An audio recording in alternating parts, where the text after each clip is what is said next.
Court ने मेरी वफादारी को कोर्ट ने माना और कोर्ट ने फील किया हम लोग निर्दोष थे, हम लोग की कोई गलती नहीं थी।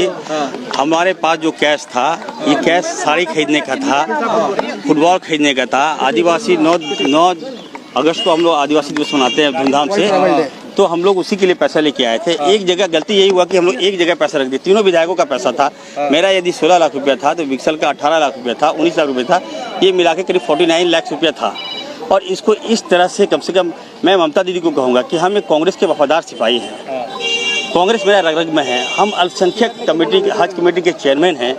और जिस प्रकार आप लोगों ने एक राजनीतिक रंग देकर मुझे फंसाने का काम किया, ये मुझे अच्छा नहीं लगा। मैं ममता दीदी का बहुत सम्मान करता हूँ, लेकिन हमेशा मैं ये कहूँगा कि हमेशा मैंने उनका सम्मान किया है।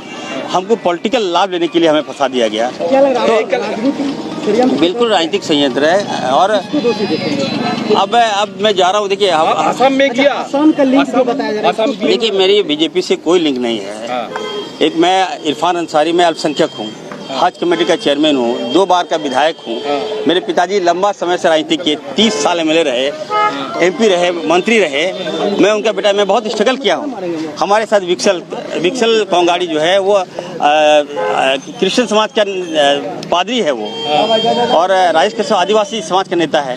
हम लोग को भाजपा कभी सूट नहीं करती है। हम लोग भाजपा में क्यों जाएंगे?